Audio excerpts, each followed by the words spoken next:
learners, welcome to this session of Textbook Super Coaching. This is me, Tulika, your UGC NET Paper 1 faculty, and these are the timings of my free live sessions on YouTube and Textbook app. Learners, don't forget to like, share, and subscribe to our channel. This is the contact number for any subscription-based courses.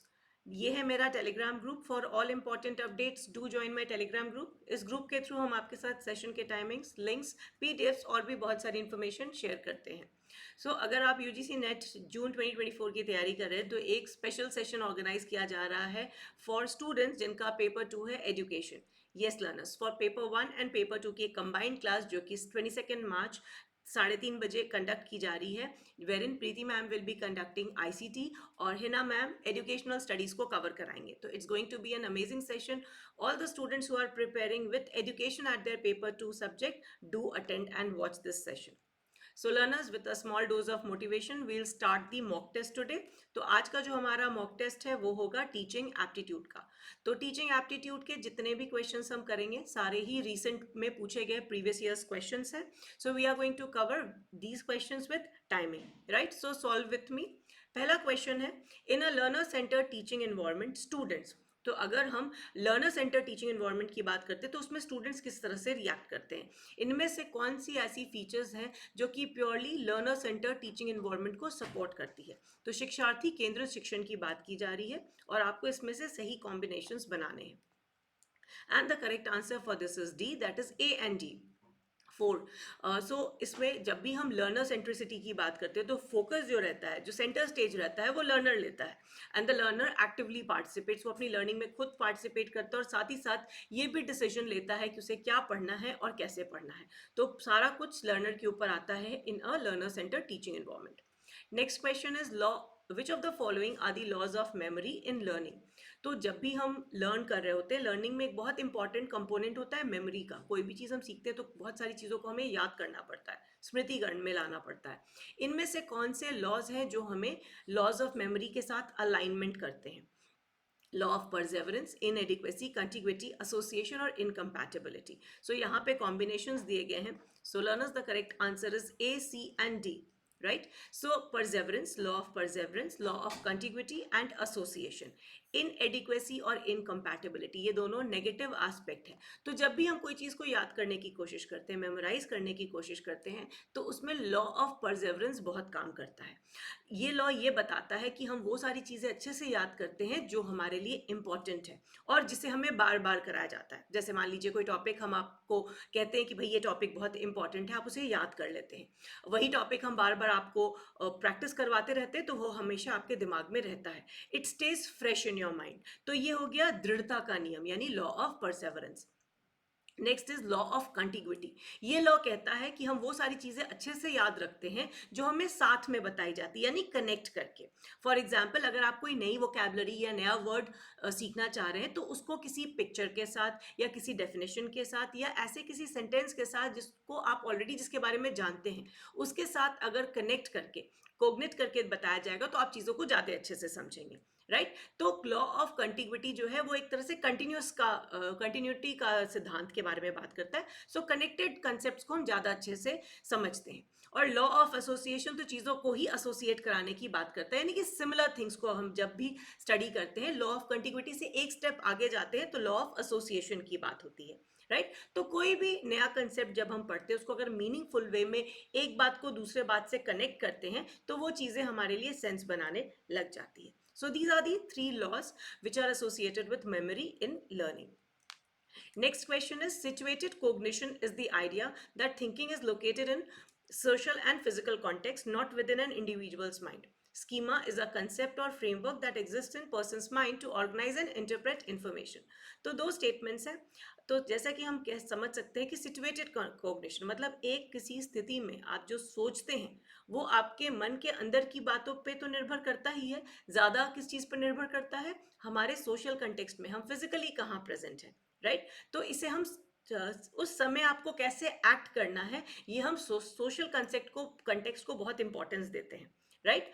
और schema क्या है, हम कोई भी नई चीज़ सीखते हैं, हमारे दिमाग में जो भी बात आती है उसको हम ऑर्गेनाइज करते हैं और उसको समय अनुरूप इंटरप्रेट करते हैं। तो स्कीमा को एक कंसेप्ट कहा जाता है, एक फ्रेमवर्क कहा जाता है, जो हमारे दिमाग में स्थित ऑलरेडी एग्जिस्ट करता है, जो हमें मदद करता है किसी एक सिचुएशन को हम कैसे समझें और उसको सही तरीके से इंटरप्रेट करें। तो दोनों ही स्टेटमेंट ये बिल्कुल सही है। Question number 4. Which of the following are not the characteristic of teacher centered method of teaching? तो इनमें से कौन से characteristics नहीं है जो कि टीचर सेंटर्ड मेथड के बारे में बात करते हैं? तो स्टूडेंट्स क्या पैसिव लिसनर्स होते हैं? Teachers acts as a facilitator, teacher का काम सिर्फ फैसिलिटेट करना है। टीचर लर्निंग को डायरेक्ट करता है। लर्निंग जो है कोलैबोरेशन पे बेस्ड होती है और स्टूडेंट के इंटरेस्ट पे बेस्ड होती है। तो सही आंसर जो है क्वेश्चन नंबर 4 का वो है C, that means B, D and E, right. तो स्टूडेंट्स आर पैसिव लिसनर्स, ये हम पूछ रहे हैं नॉट द कैरेक्टरिस्टिक, है ना। तो हम लर्नर सेंट्रिसिटी पे बात कर रहे हैं। तो टीचर्स सिर्फ फैसिलिटेटर होते हैं, मदद करते हैं बच्चे को पढ़ाने के लिए, समझाने के लिए, स्कैफोल्डिंग के तरीके से और भी बहुत सारे हेल्पफुल बिहेवियर्स के तरीके से। लर्निंग जो है वो कोलैबोरेशन पे बेस्ड होती है कि बच्चे आपस में कोलैबोरेट करके कैसे पढ़ते हैं। लर्निंग जो है वो बच्चे के, स्टूडेंट के इंटरेस्ट के ऊपर केंद्रित होती है। तो ये सभी चीज़ें लर्नर सेंट्रिसिटी के बारे में है, जो कि टीचर सेंट्रिसिटी का कैरेक्टरिस्टिक नहीं है। Next question is list of channels and names of the channels, जो कि हम स्वयं प्रभा के केस में पढ़ते हैं। सो क्या होगा सही combination? We have channel 4, 5, 6 and 7, उनका एग्जैक्ट टर्म्स के साथ आपको मैच करना है। Question number 5, everyone, yes, and the correct answer for this is 3। सो ए को चैनल 4 को मैच करेंगे हम सरस्वत से, बिल्कुल सही। 5 को हम मैच करेंगे प्रबंधन से, 6 को मैच करेंगे हम विधिक से, और 7 को मैच करेंगे हम कौटिल्य से, राइट। सो इसको हम इस तरह से मैच कर लेंगे, नंबर्स नाम के साथ आप लोग याद कर लेंगे। Before we move ahead, learners, our foundation batch 2.0 is already going live with paper 1 and all these faculties who take their paper 2 sessions. तो जो भी जून की तैयारी कर रहे हैं, this is the right time that you can get yourselves enrolled, और आप साथ ही साथ 25% डिस्काउंट अवेल कर सकते हैं by using my faculty code Tulika R. So learners, before we move ahead, date अपना कैलेंडर मार्क कर लीजिए। आईसीटी और एजुकेशनल स्टडीज की पूरी तैयारी करवाने विद सुपर 30 क्वेश्चंस आ रही हैं Hina ma'am and Preeti ma'am. So don't miss this session on 22nd of March at 3:30 PM on our YouTube channel. Next question, which are the characteristics of field independent learners? अगर हम क्षेत्र निर्भर शिक्षार्थियों की बात करें तो उनकी विशेषताएं क्या हैं? क्या वो करिकुलम को पर्सनलाइज करते हैं? They rarely seek physical contact with teacher, they seek guidance, likes to cooperate, prefers to learn alone. तो यहाँ फील्ड डिपेंडेंट और फील्ड इंडिपेंडेंट दो बातें कही जाती हैं, ठीक है। यहाँ क्वेश्चन पूछा गया है फील्ड डिपेंडेंट का। तो क्या होता है, फील्ड डिपेंडेंट के केस में हमारा जो फोकस होता है वो पर्सनलाइज्ड करिकुलम पे होता है, ठीक है। And they see guidance and demonstration from teachers, वो गाइडेंस लेना चाहते हैं, अपने हिसाब से पढ़ना चाहते हैं, बट डेमोन्स्ट्रेशन लेना चाहते हैं टीचर से, पूरी तरह से गाइडेंस लेना चाहते हैं, और ये कोऑपरेट करना चाहते हैं लोगों के साथ कोऑपरेट करके। वही अगर फील्ड इंडिपेंडेंट लर्नर्स की बात करते हैं तो वो अपना काम खुद से करते हैं, उनको किसी से गाइडेंस की ज़रूरत नहीं होती है, और वो अपने आप को करिकुलम में फिक्स कर देते हैं, वो करिकुलम को अपने अनुरूप नहीं बनाते हैं। तो फील्ड डिपेंडेंट लर्नर्स जो हैं वो पर्सनलाइज करते हैं करिकुलम को, गाइडेंस लेते रहते हैं और लोगों के साथ मिलकर काम करना प्रेफर करते हैं। Question number 7. An art teacher wants to create an interactive gallery of famous artists for her students. इनमें से कौन सा टूल सबसे सूटेबल होगा? Screencast-O-Matic, Padlet, Edpuzzle, Mentimeter. So which will be the most appropriate tool for preparing an interactive gallery of famous artists? तो ये question मैंने बहुत तरीके से आप लोग को पढ़ाया है, एंड इसका सही आंसर होगा पैडलेट, जो कि एक इंटरैक्टिव बुलेटिन बोर्ड बनाने के लिए आपको स्कोप देता है, जिसमें आप अपने स्टूडेंट्स का भी इनपुट ले सकते हैं, इंटरैक्टिव होता है और काफ़ी क्रिएटिव तरीके से हम यहाँ इसमें काम कर सकते हैं। तो Padlet is the right answer. Next question. Which of the following are the ways to increase the motivational climate in the class? तो कक्षा में अभिप्रेषणात्मक वातावरण में अभिवृद्धि के उपाय निम्नलिखित में से कौन से हैं? तो इनमें से कौन से ऑप्शंस को हम कॉम्बिनेशन बनाएंगे तो हम अपने क्लासरूम का मोटिवेशनल क्लाइमेट को इन्हांस कर सकते हैं? एक और चीज आप लोगों ने नोटिस की होगी कि पहले टीचिंग एप्टीट्यूड के जो क्वेश्चंस आते थे ज्यादातर वन लाइनर्स आते थे, जैसे ABCD में से कोई एक टिक करना होता था. Now you have to make a combination.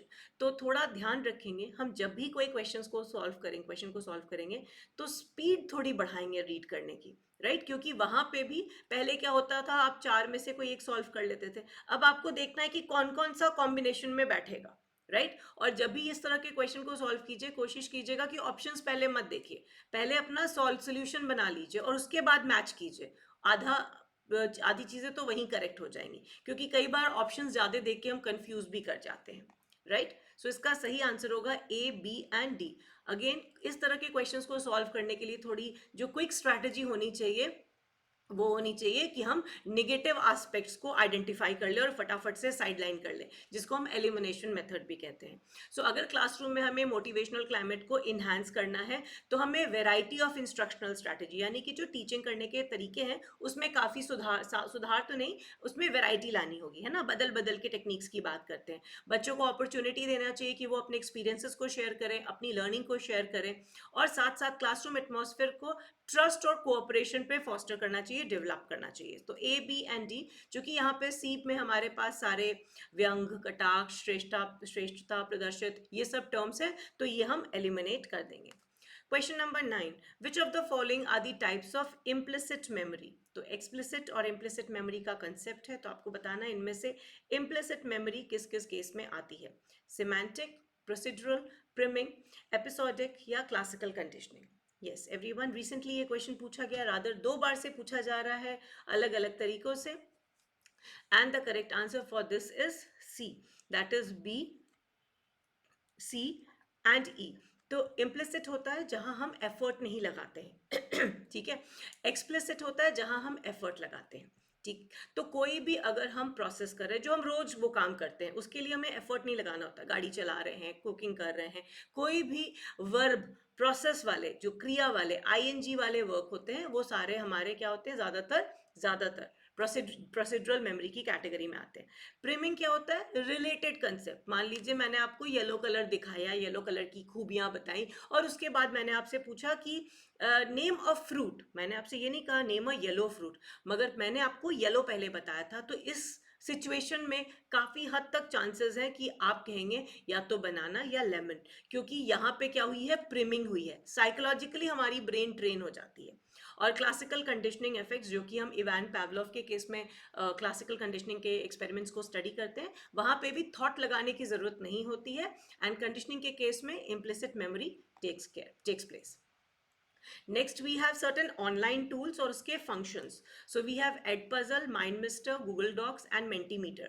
तो किसको किस चीज़ के लिए यूज़ किया जाता है? Live polling and feedback, content creation, mind mapping या interactive videos. So you have to make the right combination by joining them together. Question number 10. And the correct answer for this is 2. एड puzzle हम क्या करते हैं, हम use करते हैं इसको इंटरैक्टिव वीडियोस बनाने के लिए. माइंड मिस्टर का इस्तेमाल माइंड मैपिंग के लिए किया जाता है. गूगल डॉक्स हम क्यों करते हैं, कंटेंट क्रिएशन करने के लिए. और मेंटीमीटर को हम लाइव पोल और फीडबैक लेने के लिए यूज करते हैं. Next is which of the following are requirements of good teaching. अगर हम उत्तम शिक्षण की बात करें तो उनकी आवश्यकताएं क्या है. अगेन ऑलमोस्ट सिमिलर पैटर्न पे क्वेश्चन है, जहां आपके पास 4-5 ऑप्शन दिए गए हैं और उसमें से आपको नेगेटिव ऑप्शंस हटाने हैं और बिल्कुल अप्रोप्रिएट ऑप्शन सिलेक्ट करने हैं, right. So question number 11, what will be the right and most appropriate answer. Yes, so A, B, C and D. तो हमने यहाँ पे किसको एलिमिनेट किया, strict adherence to a rigid teaching plan, इसको हमने एलिमिनेट कर दिया. गुड टीचिंग में हमें रिस्पॉन्सिव ह्यूमन इन्वायरमेंट चाहिए, अप्रोप्रिएट रिस्पॉन्सिवनेस चाहिए, नॉलेज चाहिए सब्जेक्ट मैटर की, और एक अच्छी इंटर रिलेशनशिप मेंटेन करने का इन्वायरमेंट होना चाहिए. Okay. CBCS, Choice Based Credit System, has been adopted only in Central Universities of India. So चयनित आधारित क्रेडिट प्रणाली को केवल भारत के केंद्रीय विश्वविद्यालयों में अंगीकार किया गया है. Choice Based Credit System assigns credit based on learning outcomes of the course. So CBCS पाठ्यक्रम के अधिगम प्रतिफल पर आधारित क्रेडिट को नियत करती है. तो क्या ये स्टेटमेंट सही है, गलत है, पार्शियली करेक्ट है या पार्शियली इनकरेक्ट है. Question number 12. The correct answer is पहला स्टेटमेंट फॉल्स है. ऐसा कुछ नहीं है कि CBCS को सिर्फ सेंट्रल यूनिवर्सिटीज में अडॉप्ट किया गया है. It is for the university system of our country. और यस, जब भी हम कोई कोर्स कंप्लीट करते हैं, उसका जो भी पार्ट कंप्लीट करते हैं, उसके साथ जो रिलेटेड क्रेडिट्स है वो असाइन किया जाता है based on the learning outcome. So that is absolutely correct. Question number 13. Which of the following are examples of scaffolding? तो यहाँ पे 4 ऑप्शंस दिए गए, 4 स्टेटमेंट है, सिचुएशन है. इनमें से किसको कहेंगे कि हम यहाँ पे स्कैफोल्डिंग की जा रही है? तो स्कैफोल्डिंग क्या होती है, ये कंसेप्ट भी याद होना चाहिए. Yes, so which will be the right option? Providing hints and clues to solve the problem, allowing the students to figure out the problem on their own, providing students with all the answers and solutions, asking leading questions to guide the students thinking. तो scaffolding जो process होता है उसमें teacher का M होता है कि हम स्टूडेंट को उतना ही गाइड करेंगे जिसके बाद वो अपने से चीज़ों को फिगर आउट कर ले. राइट तो यहाँ पे जो लिमिट होती है वो हिंट्स देने तक होती है, क्लूज देने तक, कि हम थोड़ा बहुत गाइड कर देंगे, पूरा का पूरा क्वेश्चन का आंसर नहीं बताएंगे. प्रोवाइडिंग हिंट्स थोड़ा, ठीक है, ताकि बच्चे की जो माइंड डेवलपमेंट होगा, उसकी जो प्रॉब्लम सॉल्विंग स्किल्स डेवलप होगी वो खुद से होगी. ठीक है, पूरी तरह से छोड़ देंगे तो वो नहीं कर पाएगा, थोड़ा गाइड करेंगे तो वो कर लेगा. इस थ्योरी पे हम काम करते हैं. ठीक है, अलाउइंग स्टूडेंट्स की वो फिगर आउट करे अपने own, that's not scaffolding. Right, providing students with all the answer, आप उनको पूरा का पूरा आंसर प्रोवाइड कर देंगे, that is also not scaffolding. Asking leading question, ऐसे क्वेश्चन जो डॉटेड लाइन पे आपको सही दिशा बताते हैं, इस तरह के लीडिंग क्वेश्चन जो कि गाइड करेंगे स्टूडेंट्स की थिंकिंग को और अल्टीमेटली वो प्रॉब्लम को सॉल्व कर सकते हैं, तो ये होता है case of scaffolding. So A and D are right option. Which of the following are the causes of plateau associated with learning curve? कई बार आपने देखा होगा, हम कोई चीज पढ़ना शुरू करते हैं, हमारी लर्निंग ऐसे बढ़ती है, ठीक है, और एक स्टेज आ जाता है जब प्लेटो क्रिएट हो जाता है. तो क्या कारण है किसी भी तरह की लर्निंग में, what are the causes of plateau associated with learning curve? या तो lack of balance among various phases of complex skill, या शिफ्ट हो जाता है हमारा अटेंशन एक phase of performance to another, fatigue और boredom can be also a reason, और पॉजिटिव इंटरेस्ट एंड इंसेंटिव. तो प्लेटो एक तरह से हम कह सकते हैं एक ऐसी स्टेज आ जाती है जहां थोड़ा ठहराव हो जाता है जब भी हम लर्निंग कर रहे हैं. तो इनमें से कॉजेज क्या क्या होंगे? सो A, B एंड C, जैसे कि आप देख सकते हैं, पॉजिटिव इंटरेस्ट एंड इंसेंटिव के केस में आपकी लर्निंग कर्व ऊपर की तरफ जाएगी, है ना, रुकेगी नहीं, प्लेटो पे नहीं आएगी. कई बार हम कॉम्प्लेक्स स्किल्स में बैलेंस नहीं कर पाते, कंसेप्ट्स को समझ नहीं पाते हैं, हमारा अटेंशन थोड़ा डेविएट हो जाता है, एक जगह से दूसरी जगह चला जाता है, फटीग हो जाता है, थकान हो जाती है, ऊब जाते हैं एक ही चीज को बार बार पढ़ के, तो क्या हो जाता है, प्लेटो आ जाता है. बट पॉजिटिव इंटरेस्ट और इंसेंटिव अगर मिलता रहेगा, आपको शाबाशी मिलती रहेगी, आपका इंटरेस्ट क्रिएटेड रहेगा, तो कभी भी प्लेटो नहीं आएगा. Right, and this is a homework question for all of you. इनमें से कौन से वीडियो कॉन्फ्रेंसिंग टूल्स की तरह इनको हम यूज करते हैं? We have Skype, we have Piktochart, we have BlueJeans meeting, we have Jabber and MindMeister. So इसका एक मैं डिटेल वीडियो बना के आप लोग के साथ शेयर करूंगी. इनमें से कौन से ऐसे हैं जो कि वीडियो कॉन्फ्रेंसिंग टूल की तरह इनका इस्तेमाल किया जाता है? आपको इस क्वेश्चन का आंसर देना है in the comments. And before that, don't miss this session. 3:30 22nd of March you have to attend this session. All those students जो कि एजुकेशन लेके अपने पेपर 2 की तैयारी कर रहे हैं, तो paper 1 plus paper 2 on 22nd of March at our favorite YouTube channel. और क्वेश्चन का आंसर देंगे in the comments. Don't forget to like, share and subscribe to our channel and do join the Telegram channel for all important updates. इस session का PDF आपको Telegram channel पे मिल जाएगा. Session को like करना नहीं भूलिएगा. Right? Thanks for watching.